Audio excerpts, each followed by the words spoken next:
नमस्कार दोस्तों, स्वागत है आपका एक बार फिर से हमारे इस खास कार्यक्रम में जो आधारित है सरकार और नौकरशाही में चल रही उथल पुथल और रोज़मर्रा की चटपटी खबरों से। ये प्रोग्राम कानाफूसी, चर्चा और गपशप पर आधारित है। तो चलिए शुरू करते हैं पावर सेंटर।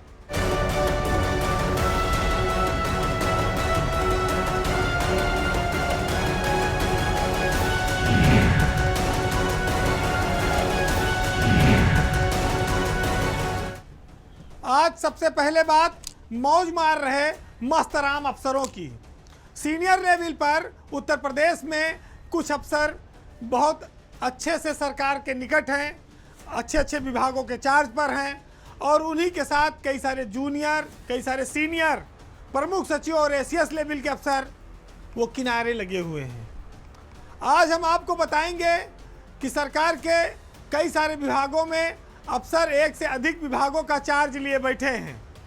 इसमें अपर मुख्य सचिव और प्रमुख सचिव लेवल के अफसर हैं।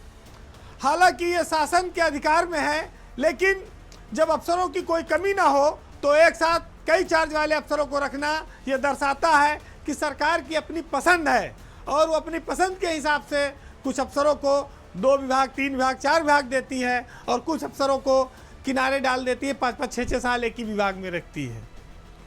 वैसे उत्तर प्रदेश में इन दिनों अगर देखा जाए तो सीनियर लेवल पर अब अफसरों की कोई कमी नहीं रह गई है, लेकिन सरकार की पसंद और जुगाड़ पर निर्भर करता है कि आईएएस अफसर के पास कितना महत्वपूर्ण और कौन सा विभाग रहेगा। यूपी में इस समय 60 आईएएस अफसर प्रमुख सचिव और एसीएस लेवल में मौजूद हैं, 60, जिसमें से 17 केंद्र सरकार की सेवा में तैनात हैं। बचते हैं 43 ये हैं जो 1988 से लेके सन 2000 तक का बैच के अफसर हैं। ये एसीएस और प्रमुख सचिव हैं। इतने 43 अफसरों में 10 अफसर ही लगभग ऐसे हैं जिन पर सरकार मेहरबान है, यानी कि 30 से 33 अफसर किनारे हैं, सेंटिंग में हैं, बहुत इंपॉर्टेंट पद पर भी नहीं है। सबसे पहले आप देखेंगे तो दीपक कुमार का नंबर है। वो अपर मुख्य सचिव वित्त हैं, शिक्षा विभाग भी उनके पास है। पहले वो गृह सचिव भी रहे, ताकतवर पद पर रहे, लेकिन तब भी उनके साथ वित्त विभाग बना रहा।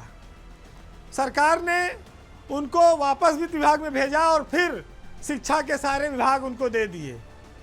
इसी तरह से नरेंद्र भूषण के पास 3 विभाग हैं, ऊर्जा, अतिरिक्त ऊर्जा और प्राविधिक शिक्षा।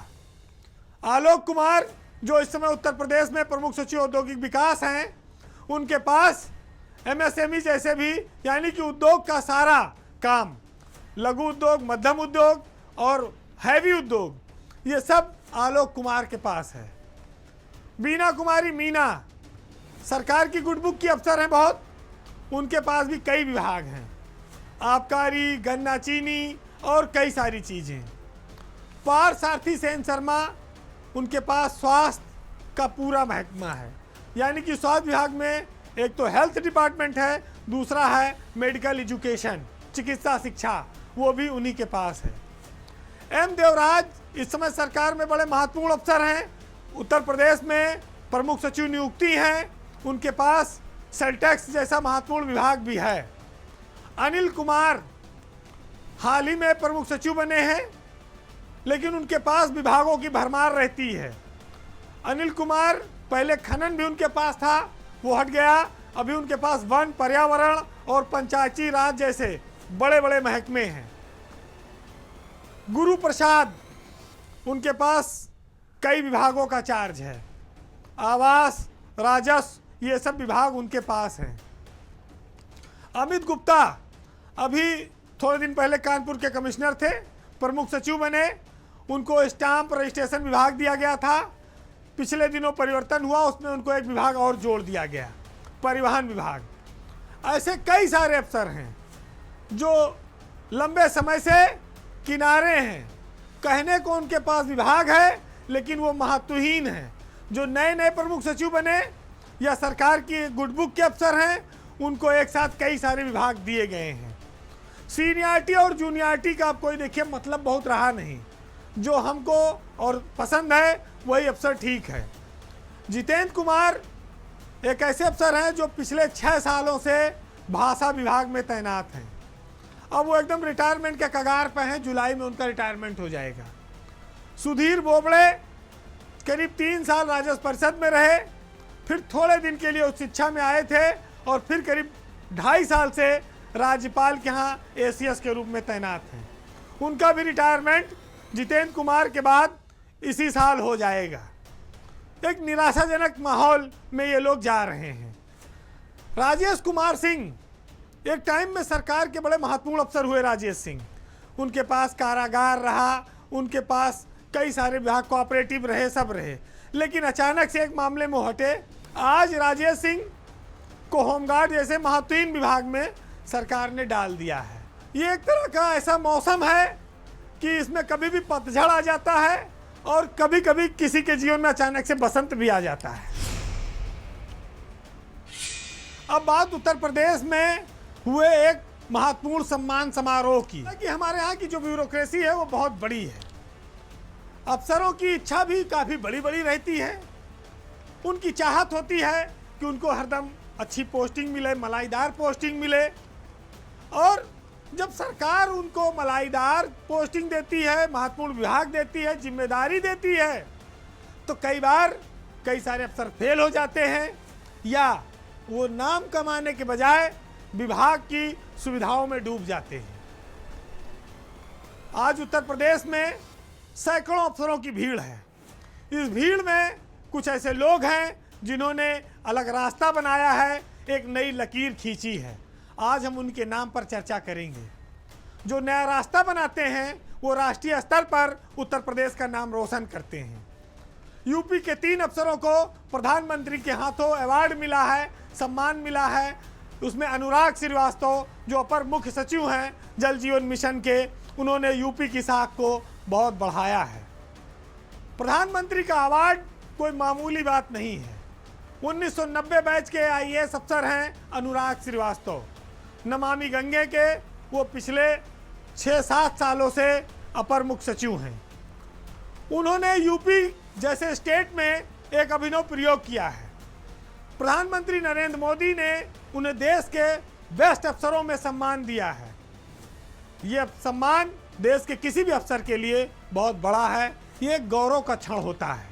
तो अनुराग श्रीवास्तव को prime minister award for excellence in public administration से सम्मानित किया गया है।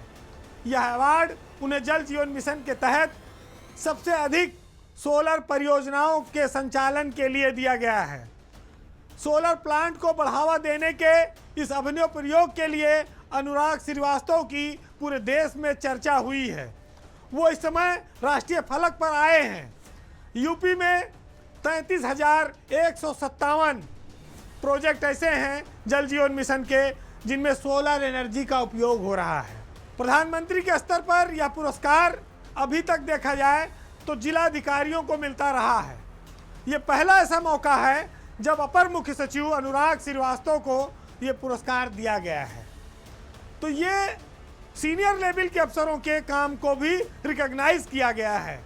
वैसे अनुराग श्रीवास्तव सादगी पसंद अफसर हैं, सामान्य जीवन शैली जीते हैं, लेकिन जब कोई सम्मान मिलता है स्टेट को, किसी अफसर को मिलता है, तो वो पूरी सरकार का सम्मान बन जाता है। मुख्यमंत्री योगी आदित्यनाथ ने अनुराग श्रीवास्तव पर जो भरोसा जताया था, उन्होंने 6 साल बाद इस पुरस्कार के माध्यम से साबित किया है कि देश में जल जीवन मिशन क्यों नंबर 1 पर है। सोलर से बिजली भी पैदा हो रही है, परियोजनाएं भी चल रही हैं और सरकार के ऊपर कोई अतिरिक्त बोझ भी नहीं आ रहा है। दूसरी बात मुरादाबाद के डीएम की है। अनुज कुमार सिंह ने विकलांग बच्चों के लिए जो काम किया है उसकी सराहना प्रधानमंत्री के स्तर पर हुई है। अनुज कुमार सिंह इस समय मुरादाबाद के डीएम हैं। बच्चों को पुस्तकालय और उनके जीवन में खुशियां लाने के लिए एक शानदार काम बहुत कम उम्र की नौकरी में उन्होंने शुरू किया है, इसके लिए वो बधाई के पात्र हैं। तीसरा नाम है मोनिका रानी का, जो बहराइच की डीएम हैं। उनको बेहतर प्रशासनिक कार्य और जनता के समस्याओं के निस्तारण के लिए प्रधानमंत्री का अवार्ड दिया गया है। मोनिका रानी बहराइच में बहुत सक्सेसफुल डीएम के रूप में अपनी पहचान बना चुकी हैं। खास तौर से पब्लिक ग्रीवांस के मामले में, जनता की समस्याओं को सुनने के मामले में जो अधिकारी जनता की सेवा का भाव लेकर जिले में जाते हैं और उनकी पीड़ा को, उनके दुख दर्द को दिल से महसूस करते हैं, उसमें मोनिका रानी अव्वल आई हैं। तो बहराइच जिला, जिसे रेस्पिरेशनल डिस्ट्रिक्ट माना गया था, पिछड़ा जिला माना जाता है, वहाँ की डीएम ने ऐसा चमत्कार किया है कि पूरे देश में आज बहराइच का नाम हो रहा है। ये अधिकारी उत्तर प्रदेश के लिए तीनों, अनुराग श्रीवास्तव, अनुज कुमार सिंह, मोनिका रानी, इन्होंने मान बढ़ाया है प्रदेश का और सरकार के जो उस काम काज पर मुहर लगाई है, जो वो गुड गवर्नेंस की बात करती है, जो वो भ्रष्टाचार में जीरो टॉलरेंस की बात करती है, ये सब अफसर इस उत्तर प्रदेश सरकार के इस अभियान को इन्होंने चार चांद लगाया है। अब बात एक राजनीतिक खबर की, सत्ताधारी दल की। चूंकि बीजेपी में संगठन का चुनाव अक्टूबर महीने से चल रहा है, 6 महीना बीत चुका है। शुरुआत में ये कहा गया था कि जैसे नया साल आएगा तब तक पार्टी को नया प्रदेश अध्यक्ष मिल जाएगा, लेकिन अब नया साल बीते भी 4 महीना होने वाला है। टलते टलते मामला पहले कुंभ पर गया, फिर नवरात्र पर गया, फिर खरमास पे पहुंच चुका है। चूंकि भाजपा बड़ी धार्मिक पार्टी है, मुहूर्त और तमाम पंडितों से पूछकर नक्षत्रों के हिसाब से काम करती है, लेकिन इतना सब होने के बावजूद भी अभी बीजेपी के नए प्रदेश अध्यक्ष का कुछ अता पता नहीं है। इधर मामला ये गर्मा गया कि दलित और अम्बेडकर वाला मामला आ गया, राणा सांगा और रामजी लाल सुमन वाला बवाल खड़ा हो गया। उसमें भाजपा की मुसीबत बढ़ गई, क्योंकि ये करणी सेना और फलाना सेना, क्षत्रिय समाज, ये सब रामजी लाल सुमन के यहाँ पहुँच गए बवाल काटने। वो मामला दलितों के स्वाभिमान और अस्मिता से जुड़ गया। भाजपा के सामने इस बात की सबसे बड़ी समस्या और चुनौती है कि लोकसभा चुनाव में जो दलित वोट खिसका वो कैसे वापस लाया जाए। बीजेपी कहा जाए एक तरह से उपापोह में है, क्योंकि आपको याद होगा 2017 में केशव प्रसाद मौर्य और 2022 में स्वतंत्र देव सिंह के अध्यक्ष रहते बीजेपी विधानसभा का चुनाव जीती। दोनों बार उसके अध्यक्ष जो थे ओबीसी समाज से थे, लेकिन इस बार मामला दलित वोटों पर फोकस का है और पार्टी इसी चक्कर में नाम अनाउंस नहीं कर पा रही है। दावेदार कई हैं, मंथन दिल्ली तक हो रहा है, दिल्ली तक दौड़ भी लग रही है और नामों की रेस भी चल रही है। वैसे अगर ओबीसी वर्ग से देखें तो कैबिनेट मंत्री धर्मपाल सिंह इस रेस में हैं, अमरपाल मौर्य हैं, बीएल वर्मा हैं और बाबूराम निषाद का नाम शामिल है। और दलित चेहरों में जुगल किशोर, जो कभी बीएसपी में थे, सांसद थे, उनका नाम भी इधर आया है। लेकिन चूंकि वो दूसरी पार्टी से आए हैं, बीजेपी के सामने दलित नेताओं में विकल्प कम मौजूद है। अगला नाम विद्यासागर सोनकर का है। उनके अलावा भाजपा के पास दलित चेहरों में कोई मास लीडर भी नहीं है जो जिनको दिखा के, जिनको दौड़ा के कुछ वोट खींच सके। पार्टी में कई लोगों को बढ़ाया, लेकिन विद्यासागर सोनकर एक ऐसा चेहरा है जो प्योर दलित समाज को अपनी ओर आकर्षित करने की क्षमता रखते हैं। यहाँ लाल बत्ती पाकर भी लोग 100, 200, 400 वोट खींचना उनके लिए मुश्किल हो जाएगा। वैसे बीजेपी के सामने एक मुश्किल और है कि जब तक राष्ट्रीय अध्यक्ष का चुनाव नहीं हो जाता तब तक वो यूपी में नया अध्यक्ष नहीं दे सकती, क्योंकि अगर यहाँ अध्यक्ष दे दिया और राष्ट्रीय स्तर पर भी उसी समाज का कोई अध्यक्ष आ गया तो फिर मामला गड़बड़ा जाएगा। कुछ लोग द्वीप पंडित जी के लिए भी नाम चला रहे हैं, वो भी कह रहे हैं कि नहीं हम ये भी बन सकते हैं। इसमें सबसे प्रबल दावेदार वो में उत्तर प्रदेश में डिप्टी सीएम रहे हैं दिनेश शर्मा। शर्मा जी लखनऊ के मेयर भी रहे, सरल स्वभाव के व्यक्ति हैं, डिप्टी सीएम रह के गए सांसद हैं। वो सर्वमान्य चॉइस भी हो सकते हैं, लेकिन अगर सवर्ण कोई बनेगा तब। दूसरे नंबर पर अगर किसी सवर्ण को, ब्राह्मण को प्रदेश अध्यक्ष में नाम चल रहा है तो वो है हरीश द्विवेदी। वो भी दावेदार हैं, और हरीश द्विवेदी इस समय खाली भी हैं, लेकिन दिल्ली में उनकी पकड़ मजबूत है। उनको आप छुपा रुस्तम कह सकते हैं, क्योंकि धीरे धीरे चलते हैं और सर गर्दन झुका के चलते हैं। तो उनमें वो सब गुण है जो प्रदेश अध्यक्ष की कुर्सी तक चुपचाप पहुंच सकते हैं। अब भूपेंद्र चौधरी भी ये मान चुके हैं कि उनका कार्यकाल पूरा है। पार्टी में कोई गुटबाजी नहीं पैदा होने दी, न कोई विरोधी गुट बनने दिया।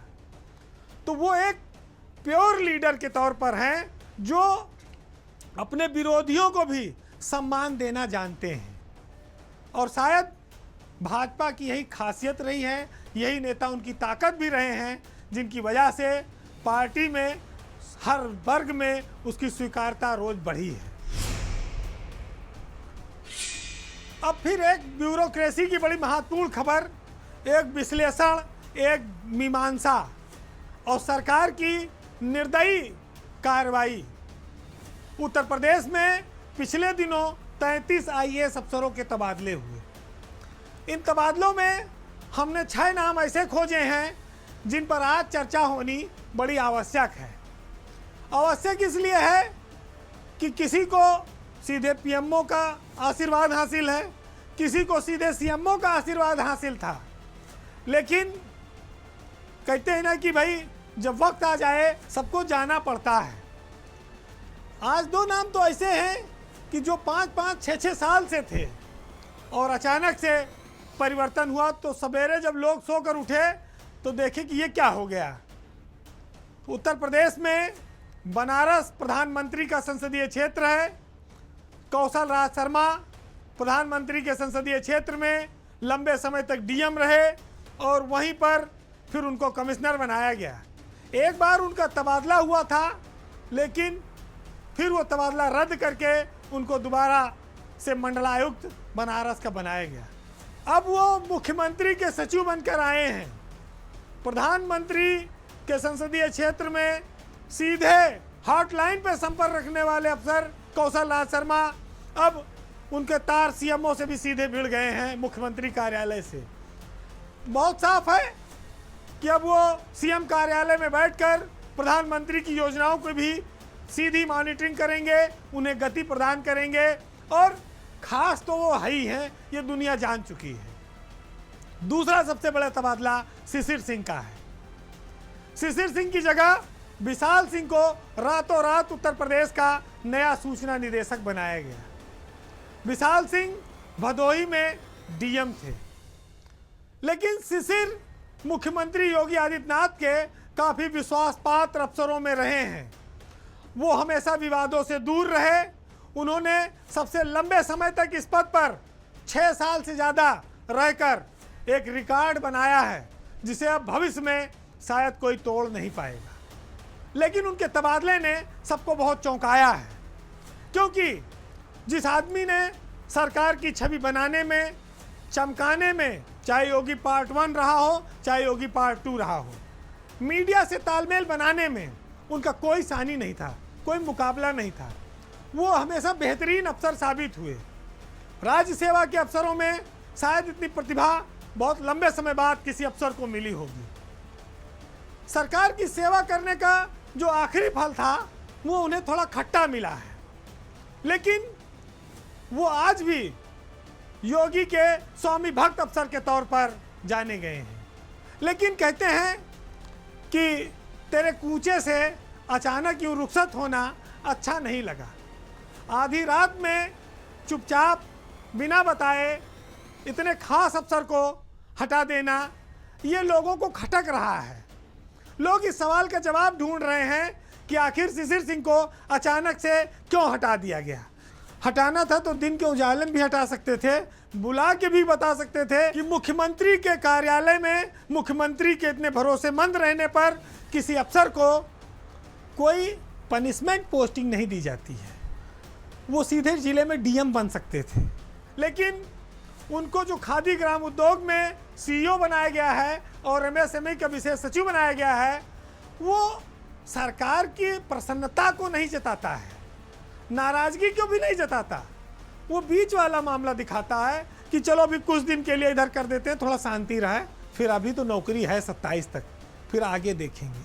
अब एक नाम आपको और बताता हूँ, लखनऊ के नगर आयुक्त का 2016 बैच के IAS अफसर इंद्रजीत सिंह लखनऊ के नगर आयुक्त रहे 3.25 साल तक। अपनी ईमानदारी, अपनी सादगी के लिए जो उन्होंने एक छाप छोड़ी है लखनऊ नगर निगम में, अब उसकी बराबरी कर पाना किसी अफसर के लिए आसान नहीं होगा। इंद्रजीत ने नगर निगम की आय बढ़ाई, राजधानी लखनऊ को चमकाने के लिए मेहनत की, सरकार की उम्मीदों के मुताबिक रात दिन काम किया। सवेरे से लेकर रात तक लखनऊ में तो अफसरों की, मिनिस्टरों की, विशेष लोगों की भरमार है जिन्हें सबको सुनना पड़ता है। इंद्रजीत एक नौजवान अफसर हैं, लेकिन विनम्रता बहुत उनके अंदर कूट कूट कर भरी है।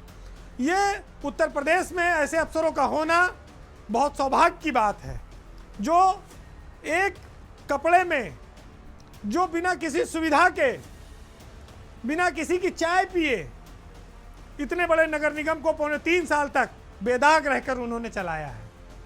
लेकिन उनकी पोस्टिंग को भी आप निराशाजनक के तौर पर देख सकते हैं। ईमानदारी के इनाम जो मिलना चाहिए था, उनके बैच के अफसरों को जिलाधिकारी बनाकर दिया गया है। लेकिन इंद्रजीत शायद इस मामले में पीछे रह गए कि वो अपनी मेयर से बहुत तालमेल अच्छा नहीं बना पाए हों। ये मामले फौरी हैं, चाहे शिशिर सिंह का हो, चाहे इंद्रजीत सिंह का हो। आने वाले वक्त में ये अपनी उपयोगिता फिर साबित करेंगे और सरकार को महसूस भी होगा। फिलहाल आज पावर सेंटर में इतनी मीमांसा और समीक्षा पर्याप्त है, लेकिन एक आदर्श वाक्य आपको बताऊं कि जो आदमी है, इसको जीवन में 2 तरह की भूख लगती है। एक भूख पेट की होती है, जिसे हम भोजन कर कर शांत कर सकते हैं। दूसरी भूख जो होती है वो बेईमानी की होती है। वो आपको झूठ बोलने पे मजबूर करती है, भ्रष्टाचार करने पे मजबूर करती है। लेकिन ये जान लीजिए कि ये जो भ्रष्टाचार की बीमारी है, ये आपको बर्बाद करके छोड़ेगी। इसलिए इस भूख से जितनी जल्दी मुक्ति हो, ले लीजिए। फिलहाल आज साहित्य में मुनव्वर राना साहब की कुछ लाइनें हैं, शानदार हैं, सुनिएगा कि कुछ परिंदों को तो बस 2-4 दाने चाहिए, कुछ को लेकिन आसमानों के खजाने चाहिए। और तुम हकीकत को लिए बैठे हो तो बैठे रहो, ये जवानी है, इसे हर दिन नए फसाने चाहिए। और दोस्तों का क्या है, वो तो यूं भी मिल जाते हैं मुफ्त।